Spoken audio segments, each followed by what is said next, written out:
మంగళవారం మధ్యాహ్నం పామర్రు ఎస్ఐజి సోమేంద్రకి తమ ఉన్నతాధికారులు ఇచ్చిన సమాచారం మేరకు కె గంగవరం మండలం కోటిపల్లి గ్రామ శివారున గోదావరి ఎటుగట్టున ఇద్దరు యువకులు పోలీసు వాహనం రావడం గమనించి వారి వద్దకు వెళ్లేసరికి అక్కడ ఇద్దరు యువకులు మోటార్ సైకిల్ పై పారిపోవడానికి ప్రయత్నించగా ఎస్ఐ వారి సిబ్బంది సహాయంతో వారిని అదుపులోనికి తీసుకుని వారి పేరు వివరములు అడిగి పోలీస్ వారిని చూసి ఎందుకు పారిపోవుచున్నారు అని అడగగా వారు మొదటిగా తబ్బిబ్బులుగా సమాధానం చెప్పడంతో ఎస్పై వారిని మరలా గద్దించి అడగగా వారిలో మొదటి కుర్రవాడు తన పేరు మేడా కుమారస్వామి తండ్రి శ్రీనివాస్ వయస్సు 20 సంవత్సరములు బ్రహ్మపురి గ్రామం కె గంగవరం మండలం అని మరియు రెండవ యువకుడు తన పేరు మల్లాడి వెంకట కార్తీక్ తండ్రి గోవిందు వయస్సు 21 సంవత్సరములు సావిత్రినగర్ యానాం అని చెప్పినాడు.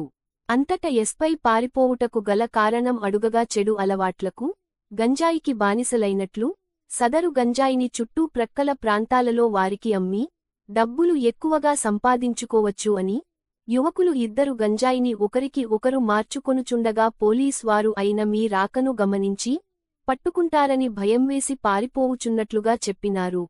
ఈ విధంగా యువకులు ఎవరైనా గంజాయి అమ్మడం కొనడం రవాణా చేయడం నేరము అని చెప్పి గంగవరం మండల తహసీల్దార్ శ్రీ పి.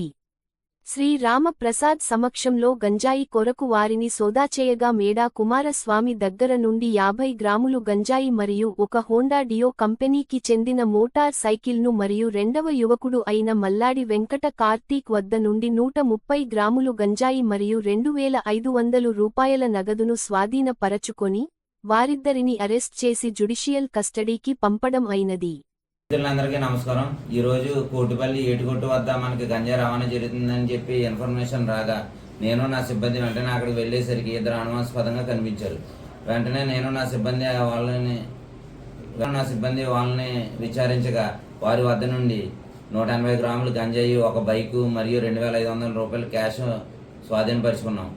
వెంటనే ఈ విషయాన్ని మా ఉన్నతాధికారులకు తెలియజేయగా మా జిల్లా ఎస్పీ గారైన రాహుల్ మీనన్ సార్ మరియు డిఎస్పీ రామచంద్రపురం డిఎస్పీ సార్ అయిన రఘువీర్ సార్ మరియు రామచంద్రపురం సిఏ గారైన రామచంద్రపురం సిఏ గారైన వెంకటనారాయణ గారు ఆదేశాల మేరకు కేసు నమోదు చేసి అరెస్ట్ చేయడం జరిగింది.